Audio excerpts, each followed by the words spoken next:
Ayan, Melo, ayan, narinig ko ni... Teka muna. Transportation. Yes, Melo. Yan yung ating nagmamadaling. Sumeradyo DZWB Last Report.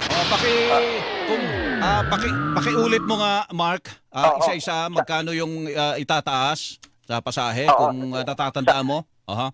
Oo. Doon sa nabanggit niya kanina, Melo, ang kabuuan ay piso, no? Yung nabanggit niya kanina. Sa jeep? At yun yung Oo. Oo. At yun nga yung i-anunsyo rin mamaya doon sa LTFRB press conference na gagawin mamaya doon sa Quezon City. Nagmamadali si Secretary Oo, Lopez. tama. Sakto butit nakuha din natin. Oo. Pero yun nga, no, yung nakatakda mamaya na maging laman ng press conference, yung desisyon kaugnay sa taas pasahe. Sigil sa traditional jeep, piso. Sa modern jeep, 2 piso. Yan, okay. Modern Jeep, 2 piso. Okay. Tama ka dyan, Kuya Melo. Malinaw. Sige. Mark, salamat. Malinaw. Oo. So yan, yung nagmamadaling press report dito sa pamamahagi ng ayuda dito sa lungsod ng San Juan. Ang inyong kapuso, Mark Makalalad ng CMA, Super Radio, DZWB, dapat totoo. Sumeradyo DZWB Yun na. Last Report. Ay, ayan na po. At kasabay ng pagbibigay ng ayuda sa mga jeepney drivers and operators ay ang pag-aanunsyo rin ng dagdag na pamasahe sa kanilang hanay naman. Taxi Last report sa tayo. Sumeradyo DZWB Last Report. Eto na, yung taas pasahe sa iba pang pampublikong sasakyan, inanunsyo na rin ng LTFRB. Magkano, Alan Gatus? Kung kaninang umaga, mga bandang alas 6 yun, inanunsyo ni Secretary Banoy Lopez ng DOTR yung taas sa traditional na jeepney. Yung una, yung 13 pesos magiging 14 pesos na yung sa traditional jeepney. Yung modern jeepney naman mula sa 15 magiging 17 na. Ngayon naman, kasama na rin yung mga bus. Gaya na lamang ng city bus, mula sa 13 pesos ay magiging 15 pesos na para sa unang kilometro at may dagdag pa na 24 centavos mula sa succeeding kilometer. Yung dati-rati na 2 pesos and 25 centavos kada succeeding kilometers magiging 2.49 na. Yung public bus naman na aircon mula sa dating 15 pesos magiging 18 pesos na. Samantala, meron din sa provincial buses, may mga dagdag din na mula yung dating per 15 kilometer o 5 kilometer na 11 pesos ay magiging 12 pesos na. Kaya ang example sa ordinary, kung ang dating biyahe mula Cubao hanggang Batangas na 105 kilometer na dating 201 pesos, magiging 232 pesos na. Meron din dagdag para sa air condition, deluxe, super deluxe at luxury.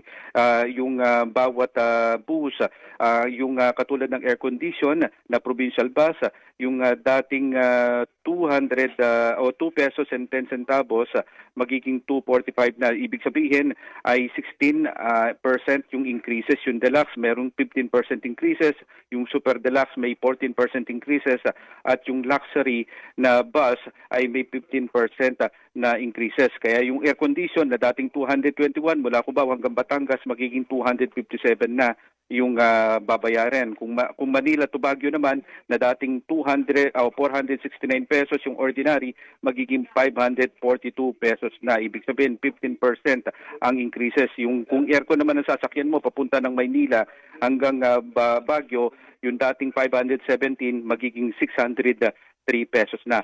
Meron din dagdag na pasahe para sa mga airport taxi. Yung dating minimum fare na 75 magiging 115 pesos na.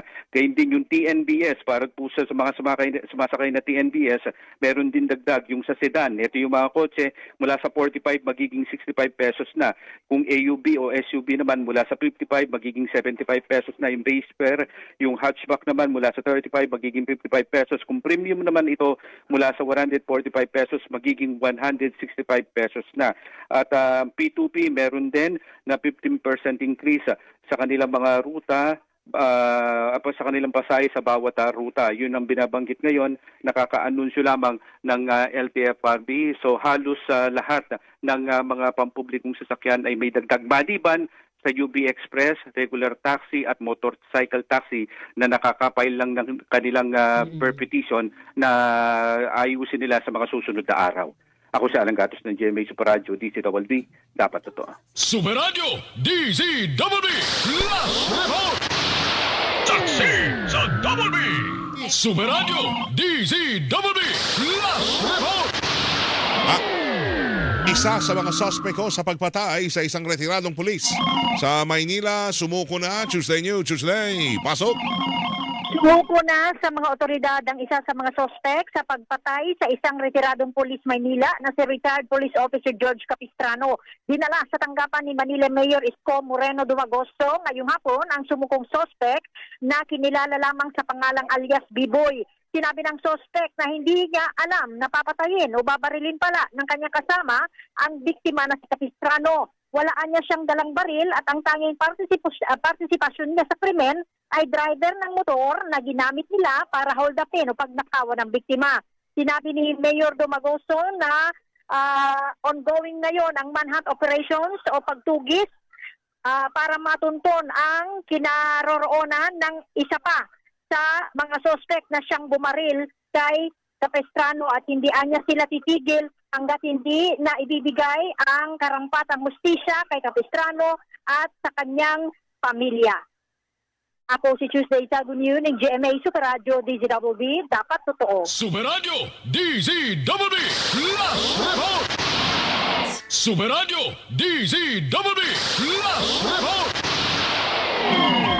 Narito ang ating plus report na tatanggapin ngayong hapon panukalang batas na magbibigay ng kapangyarihan sa Pangulo na suspindihin o bawasan ng excise tax sa petrolyo. Aprobado na po ng Senado.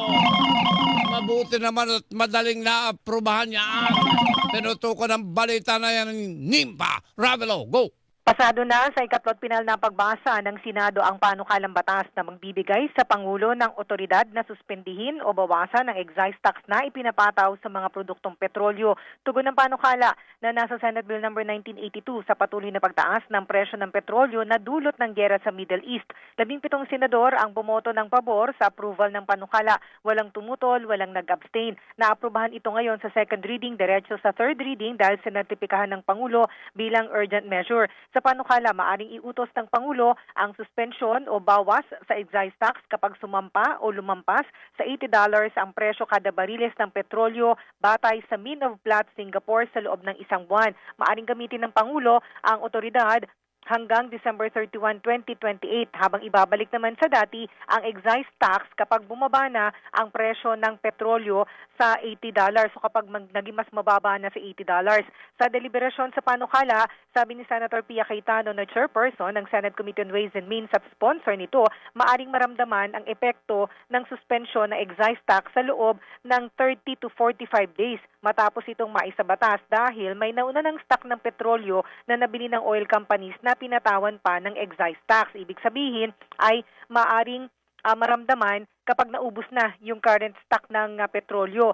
Maaari naman daw mapaaga kung mas maaga makakabili ang oil companies ng petrolyo na wala ng excise tax. 10 pesos ang excise tax sa kada litro ng gasolina at 6 pesos sa kada litro ng diesel. Pero hindi ibig sabihin ganyan na kaya niyang ibabawas sa mismong presyo ng petrolyo dahil meron pang computation. Sa paliwanagan kanina, dun sa interpelasyon ni Senator Risa Ontiveros, sabi ng Department of Finance sa pamamagitan ni Senator Pia Cayetano, kapag tinanggal ang excise tax sa 11 pesos and 20 centavos ang mababawas sa presyo ng gasolina at 6 pesos and 72 centavos sa kada litro ng diesel. Ibig sabihin, kung 76 pesos to 91 pesos ang presyo kada litro ng gasolina ngayon, bababayan sa hanggang 65 pesos.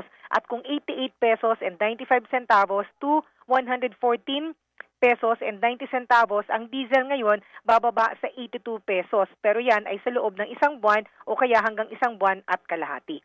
Ang sabi ni Senate President Soto matapos itong aprubahan sa third reading, kinokontak na niya yung counterpart niya sa Kamara para alamin kung i-adapt na lang nila sa Kamara itong inaprubahan ng Senado. Kung hindi, magdaraos pa sila ng Bicameral Conference Committee dahil magkaiba ang bersyong inaprubahan ng Senado at ng Kamara. Ako si Nympha Ravelo ng GMA Super Radio DZBB, dapat totoo. Super Radio, DZBB, Last Report!